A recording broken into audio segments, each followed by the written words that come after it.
Hello les chaînes, bienvenue dans ce nouvel épisode où aujourd'hui je voulais vous parler de petits luxes qui élèvent ta vie. Pourquoi? Parce qu'au final il y a beaucoup de femmes qui sont conditionnées à croire qu'elles ne méritent pas une vie de luxe ou qu'il fallait avoir quelqu'un, un homme, une situation idéale pour y accéder. Et cet épisode est fait pour toi, pour que tu puisses aussi avoir ta vie de luxe sans trop en faire. Cet épisode est dédié à l'exploration passionnante des soins personnels, de la relation, mais aussi du bien-être. Je suis animée par la volonté de t'accompagner dans une démarche simple, efficace et durable pour prendre soin de toi et libérer tout ton plein potentiel. Et ensemble, nous allons explorer la gestion des émotions, le renforcement de la confiance en soi, la projection d'une aura positive en toutes circonstances, tout en équilibrant tes responsabilités professionnelles et personnelles et bien d'autres aspects encore. Alors prépare-toi à adopter une nouvelle perspective du bien-être qui transformera ta vision de la vie au quotidien.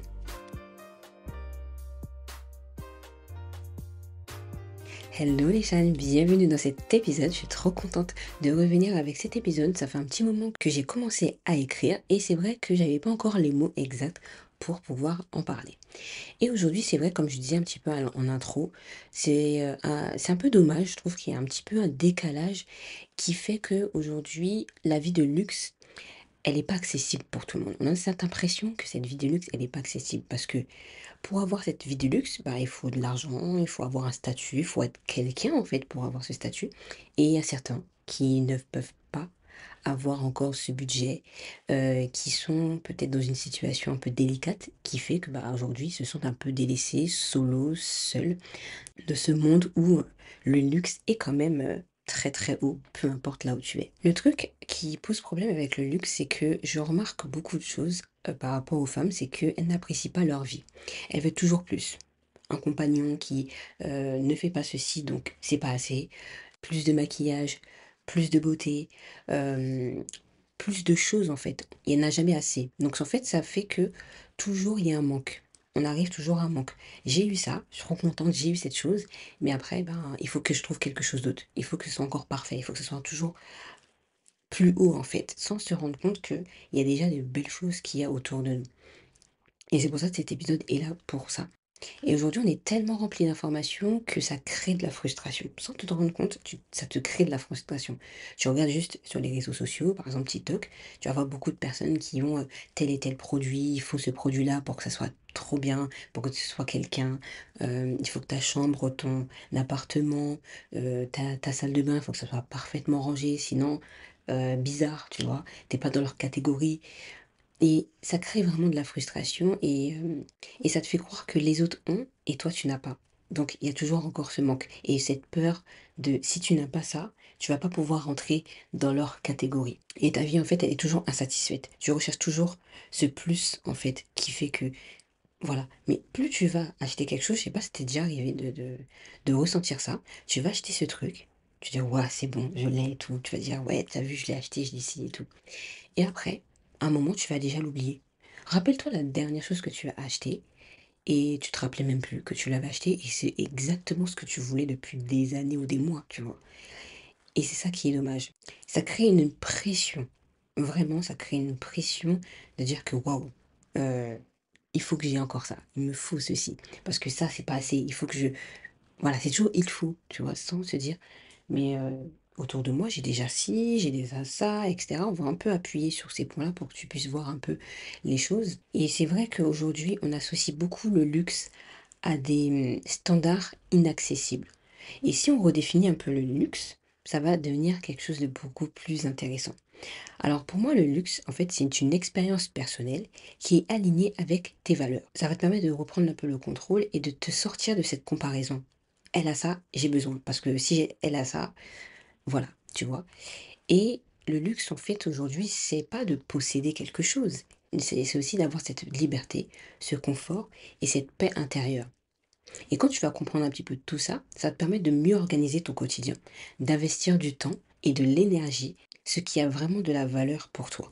Et quand tu comprends que le luxe ne se limite pas réellement à un prix ou à un statut, tu vas trouver une mentalité vraiment beaucoup plus abondante. Et plus tu vas explorer le luxe à travers tes expériences de ta vie dans ton quotidien, avec aussi des émotions, tu vas voir que tes choix sont beaucoup plus conscients et ça va renforcer justement ton estime de toi et ta satisfaction personnelle. Pas la satisfaction extérieure, mais encore personnelle. Et plus tu vas être dans ce mood où le luxe c'est quelque chose de matériel, plus tu vas être moins aligné avec ce que tu veux. Tout le monde n'a pas envie de spécialement d'avoir une bête de baraque avec piscine, vue sur la mer. Mais c'est ce qu'on montre en fait en général. Ou être, tu vois, dans les hôtels 5 étoiles, manger avec un petit repas parfait, et tout. Mais tout le monde n'a pas spécialement envie d'avoir ça. Il y a des personnes qui veulent juste un bon repas familial où tout le monde rigole, où tout le monde s'entend. Ça fait partie de ton propre luxe. C'est toi qui dois le définir, ton luxe. Tu n'as pas besoin d'hôtels 5 étoiles, de maisons extraordinaires, bien rangées, avec les couleurs parfaites, une voiture qui se voit à 1000 kilomètres. Tu peux juste avoir une voiture qui te permet d'aller à un point A, un point B et qui fonctionne. Et là, c'est ton propre luxe en fait. Et en réalité, le vrai luxe pour moi, c'est avant tout une qualité de vie choisie. Par exemple, avoir le temps pour toi, vivre dans un environnement apaisant, s'offrir de la qualité d'esprit. Ça veut dire qu'au final, tu te sens bien, tu arrives chez toi, voilà, je sors du travail, c'était un peu compliqué, tu arrives chez toi, tu te sens bien. T'as pas besoin de te dire oui, il faut que je fasse ça, il faut que je le fasse le ménage ou je sais pas quoi. C'est dans les règles, c'est dans l'ordre en fait de ton luxe que tu as déjà défini dans ta tête. C'est aussi du confort, ça veut dire que tu vas peut-être acheter des matelas, peut-être plus chers que ce que tu aurais, euh, ce que tu vois en général. Par exemple, ça peut être un matelas qui va t'apporter vraiment un confort lorsque tu vas dormir ou une chambre aérée. Tu vois ce que je veux dire? Ça peut être aussi un salon aéré, pas un salon qui ressemble un peu à tout le monde, tu vois. Mais ça peut être aussi des expériences qui va nourrir réellement ton bien-être interne. Parce que plus tu vas faire ton expérience avec ta famille, avec ton partenaire, avec tes enfants, bah plus tu vas avoir cette qualité de vie que tu recherches et que tu souhaites. Il y a des personnes qui vont se dire, je préfère travailler de chez moi parce que ça me permet d'aller récupérer mes enfants à l'heure et d'être là pour eux à ce moment-là. Ils vont bosser à fond chez eux et ensuite, quand ils sont avec leurs enfants, c'est avec leurs enfants, tu vois. Il y en a, c'est l'inverse. Ils vont te dire, mais moi, je préfère travailler, c'est pas grave. Je leur explique que moi, je vais travailler énormément pendant un certain temps. Et ensuite, quand bah, les choses vont pouvoir avancer, et bien à ce moment-là, je vais pouvoir être auprès de vous. Mais ça dépend vraiment de tes valeurs. Et si tu n'as pas encore vu ma masterclass pour reconnaître tes propres valeurs, je t'invite à regarder dans la description pour avoir les pépites te permettant d'enfin de comprendre ce que tu veux réellement, sans comparaison et sans frustration. Et en fait, pour moi, je définis au final le luxe comme un style de vie où la sérénité, la simplicité, l'alignement personnel sont au cœur de tout.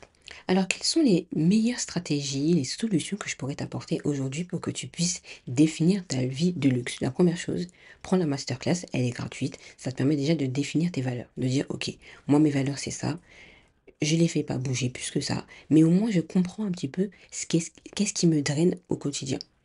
Ensuite, c'est redéfinir ta définition du luxe. C'est quoi la définition du luxe? Donc, pour revenir à ce qu'on disait un petit peu avant, le luxe, c'est pas un prix ou de regarder ce que j'ai. Ça peut être une question, plusieurs questions qui vont te permettre de comprendre les choses. Prends un stylo, une feuille, ça te permet de noter et de répondre juste après.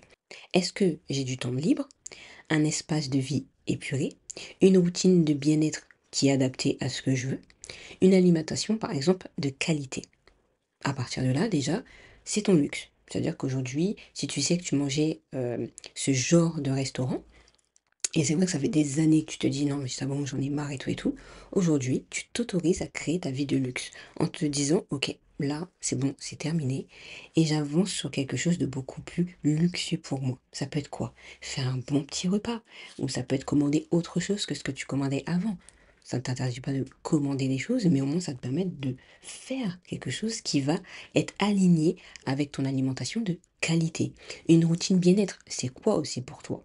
Ça peut être plein de choses. C'est moi ce que j'adore, c'est me réveiller tranquillement et apaisée. Avant de faire quoi que ce soit le sport, avant que je puisse faire mon travail, peu importe, aujourd'hui, le matin est important pour moi. Mais ça m'a pris des années pour que je puisse vraiment avoir cette routine et elle va changer, elle va évoluer tous les jours. Dans cette routine, je me réveille en douceur. J'essaie de comprendre comment je suis. Est-ce que mes émotions sont bien? Reconnaître tout ça. Être bienveillante avec moi au mieux, tu vois, pour que je puisse avancer et créer la vie de luxe qui me plaît aujourd'hui. Faire attention à ce que je regarde, à ce que j'entends. Parce que pareil, ça influence aussi ton intérieur. Et ça, c'est vraiment, vraiment important. Et l'objectif du jour, c'est que tu puisses reconnaître aujourd'hui le luxe que tu as déjà maintenant dans ta vie. Au lieu de courir après les symboles extérieurs. On court toujours après, oui, il me faut un truc comme ça parce que ça va m'apaiser. Il faut ceci parce que ça va m'apaiser. Il faut ceci parce que ça va me permettre d'avoir des cheveux parfaitement lisses ou crépus ou peu importe. Euh, Regarde en fait déjà ce que tu as déjà chez toi. Parce que déjà, tu as peut-être des choses qui sont au fond du tiroir que tu n'as pas vues et que tu as oublié et que tu pourrais ressortir pour déjà te dire, bon, en fait, je vais utiliser déjà ce que j'ai, tu vois. Et après, voir si tu peux compléter, parce que peut-être qu'il te manque cette petite crème solaire, parce qu'on sait très bien que c'est quand même mieux d'avoir une crème solaire quand il fait beau. Là, par exemple, ces temps-ci, il fait beau, j'ai mis ma crème solaire parce que je sais que lorsque je vais sortir, pas au moins, ma peau va bronzer, parce qu'une peau bronze, quoi qu'il arrive, mais au niveau des petites taches, je serai tranquille. Donc, évite de courir après ces symboles extérieurs. Ça va pas changer grand-chose. Ça va te combler pendant quelques minutes, mais après, ça s'arrête. Ce qui est important aujourd'hui, et ce que on fait tout l'inverse pour moi, c'est prioriser la qualité sur la quantité. On veut beaucoup de choses. On veut énormément de choses. Au lieu de se concentrer sur la qualité, de se dire, bon, ok, par exemple, vaut mieux un bon restaurant par mois qu'un fast-food chaque semaine. Tu vois, au moins tu sais, le fast-food, je sais pas, par exemple, ça coûte 10 euros. D'accord? Ces 10 euros là, tu l'économises. Parce qu'à la fin du mois, tu sais que tu allais tous les jours fast-food, ça te fait au moins 40 euros. Bah, tu te fais un vrai restaurant. Tu vois? Là, ça te permet d'avoir un truc de luxe, mais dans le mois. Mais là, t'es bien. Tu vois? Ça te permet de pouvoir garder ce plaisir tout en ayant la qualité de vie que tu souhaites. Donc, privilégie la qualité que la quantité de choses. On veut beaucoup de choses, mais ce beaucoup de choses n'aide pas parfois dans la vie. Ça revient toujours à chercher à l'extérieur les choses qui vont te combler. Mais l'extérieur vont combler un instant, mais ce qui va combler à l'intérieur, c'est ton expérience. Ce qui va te faire grandir, c'est tes valeurs. Lorsque tu vas pouvoir dire, ok, j'ai respecté une de mes valeurs, ça va être très très beau. Un troisième point qui me paraît extrêmement important et qui m'aide beaucoup, par exemple moi dans mon quotidien, c'est automatiser et simplifier son quotidien pour dégager du vrai temps et le vrai luxe en fait. Plus tu vas automatiser d'une certaine manière les choses, parce que déjà tu agis par automatisme, hein, sans te rendre compte, tu dis bon, je sais pas quoi faire à manger, tu vas faire ton restaurant préféré, d'accord? Ou tu vas manger quelque chose que tu sais qu'il faut pas que tu manges, mais tu vas le manger quand même, par exemple aussi. Et bien là, tu vas te dire, ok, là je sais que d'habitude je fais ça. Et si je changeais pour une fois? Et si je faisais quelque chose qui rentrerait dans mes valeurs? Bah, tu vas le faire. Et tu vas voir que ça va augmenter ton estime, ça va augmenter cette confiance. Parce que tu dis, waouh, aujourd'hui je me suis fait confiance. Or que d'habitude, je ne le fais pas. Et là, au fur et à mesure du temps, ça va être un moment vaciller. Il faut dire qu'à un moment, tu vas dire, bon, ouais, je suis fatigué, je refais. Mais là, ne lâche pas, au contraire, continue dans cette voie en te disant, non, je l'ai bien fait la dernière fois, je continue. Et tu vas voir que tu vas créer ton propre luxe, ton propre style de vie. Et là, tu vas voir que c'est vraiment, vraiment différent. Le quatrième point, hyper important, mais vraiment, je crois que ça, c'est à retenir. Investis sur toi. J'avais posté sur Instagram Teddy Riner qui disait que il a gagné beaucoup de médailles, mais souvent, parce que c'est un sportif, hein, il a gagné des médailles sur plein de combats et tout, au niveau du judo. Mais ce qu'il disait, c'est que moi-même qui est sportif, on aime pouvoir dire, bon, allez, on va au sport, on pousse, hein, d'accord, on fait tout ce qu'il faut pour pouvoir qu'on ait un corps comme on souhaite. Mais derrière, on oublie quelque chose, notre cerveau. Qui s'en occupe? Qui s'occupe de notre cerveau? Il y a peu de personnes. Il y a personne qui s'occupe de notre cerveau pour savoir comment on fonctionne. Et j'ai beaucoup aimé son principe parce que tu te rends compte que la psychologie, voir un psychologue, c'est pas mauvais, au contraire. Voir quelqu'un ou un coach aussi, c'est deux choses un peu différentes, mais voilà, ça peut le toucher et c'est pour ça qu'aujourd'hui je fais ça parce que j'adore la psychologie. C'est devenu très naturel pour moi parce que pour moi, il était important de comprendre comment je fonctionnais pour que je puisse avancer. Si je ne sais pas comment je fonctionne, je ne peux pas avancer. C'est-à-dire que je vais faire un peu les choses un peu en vrac, sans comprendre en fait pourquoi j'ai fait ça et ça va me frustrer. Pourquoi je suis partie manger ça? Pourquoi j'ai fait ceci? Alors que j'avais pas envie de faire cela, mais j'avais envie de faire l'autre. Mais c'est pas évident. Il faut comprendre en fait ton schéma de pensée, ton schéma que tu as adopté depuis plusieurs années, pour que justement tu arrives à le simplifier et à te dire, ok, là je vais pas me frustrer, j'ai compris pourquoi j'agissais comme ça. Et là tu vas avancer et dégager du temps pour toi et ton bien-être. Tu vas voir que ça change. Et c'est hyper important ce qu'il a dit, c'est qu'il disait, mais c'était qu'il est un psychologue.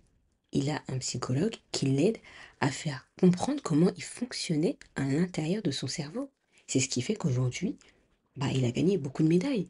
Il a gagné beaucoup de médailles, mais grâce à quoi? Mais il investit sur lui. Donc, l'investissement, c'est quoi? Ce sont des formations, des personnes en qui tu sens que ça pourra t'aider à avancer dans la vie. Ça peut être aussi ton bien-être, d'accord? Ça peut être aussi des massages aussi hyper relaxants qui vont te faire vraiment oublier les mauvaises ondes et t'emmener vers quelque chose de beaucoup plus riche. Ça peut être aussi faire des expériences enrichissantes. Par exemple, moi, je sais que j'ai créé l'agence 4 vœux et l'une des choses que j'aurais kiffé faire, c'est pouvoir emmener les couples vraiment faire une expérience de ouf pour que justement ils se disent ah ouais en fait j'avais pas vu ça chez lui ou chez elle et que là ils se rencontrent vraiment. Ça c'est une expérience que j'ai hâte de pouvoir créer pour les couples plutôt que dans la possession superficielle. Voilà, c'est l'anniversaire de un tel, bah, en général, on va lui offrir un cadeau.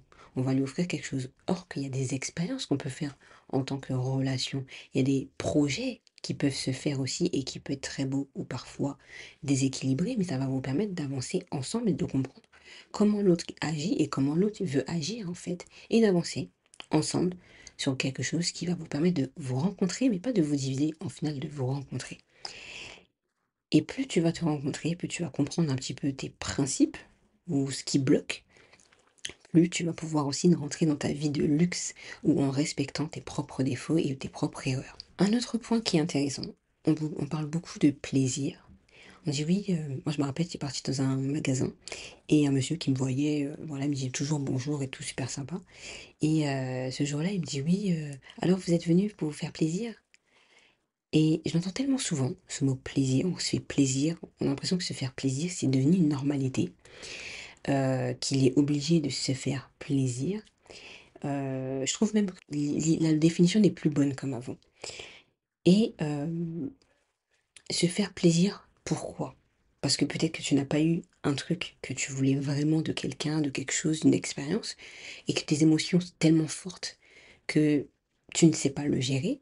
Et ben tu te dis, bon, comme j'ai pas eu ça inconsciemment, et ben je vais acheter quelque chose. Mais pareil, ça veut dire que tu vas arriver sur quelque chose de superficiel pour combler quelque chose. Mais ça va durer encore un temps, tu vois. Et pour moi, il est important de se dire, de se permettre de faire des plaisirs authentiques. Imaginons qu'aujourd'hui, il est midi et il fait beau. D'habitude, tu manges au travail, chez toi. Et là, tu te dis, mais pourquoi pas manger dehors, tu vois?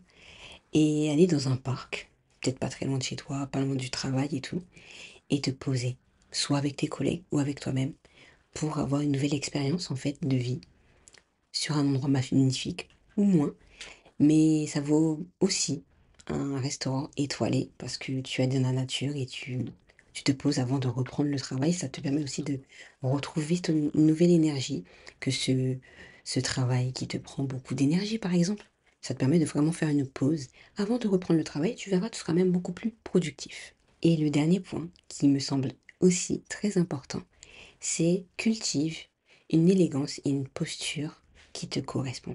Pourquoi? Parce que le luxe se ressent aussi à la façon dont tu vas te tenir, la façon dont tu vas parler et la façon dont tu vas interagir avec les autres. Plus tu auras une posture droite, la tête un petit peu plus haute, parce que si tu fais comme ça, je pense que tu as pas très envie de me regarder. Mais si tu es la tête un peu haute et tu regardes par exemple devant, moi je regarde la caméra, mon téléphone, plus les gens ils vont dire: «Ah oui, OK, elle est intéressante parce qu'elle me regarde et tout», avec par exemple un sourire. Ça te permet déjà d'ouvrir ta posture, d'accord? Comment tu vas te parler? Est-ce que tu vas parler très vite ou est-ce que tu vas pouvoir parler doucement, lentement? Tu vas aussi pouvoir articuler pour que les autres puissent comprendre. Est-ce que tu vas écouter les autres? Parce que souvent, ce qui arrive aussi, c'est beaucoup de personnes parlent mais n'écoutent pas réellement ce que les autres disent et tu vas voir que ça va changer un petit peu la donne. C'est vraiment extrêmement important. Et ça revient à comment tu vas interagir avec les autres. Est-ce que tu vas laisser l'autre aussi parler? Est-ce que l'autre personne va te laisser parler? C'est vraiment pour moi un échange en fait. L'élégance et cette posture, c'est vraiment un échange de, de, de vision, un échange de ce qu'on pense. Et là, tu vas comprendre que l'autre a peut-être d'autres valeurs que toi. Pourquoi ces valeurs? Tu pourras lui poser cette question. Pourquoi elle fait ceci? Pourquoi elle fait ce travail? Et t'y intéresser, parce que cette personne-là aussi va s'intéresser à toi. Donc, pour finir, en bref, pour moi, le luxe, c'est de se sentir bien dans sa vie, peu importe son budget, son statut. Voilà, en tout cas, j'espère que cet épisode t'aura plu et que tu pourras mettre en place enfin ton propre luxe sans te comparer, sans frustration, en ayant justement quelque chose de simplifié, en priorisant la qualité que la quantité, en ayant justement cette posture qui te plaît et qui te fait du bien et qui va justement t'attirer de nouvelles relations, des relations qui te ressemblent, celles que tu souhaiterais avoir dans ta vie. Sans oublier que le luxe, ce n'est pas un prix ni un statut, mais la façon dont toi, tu as décidé d'avoir ta propre vie. Que ce soit par exemple avoir du temps pour toi, vivre dans un environnement apaisant ou un environnement qui va t'offrir une tranquillité d'esprit, un confort, une expérience ou des expériences qui va nourrir réellement ton intérieur et ton bien-être.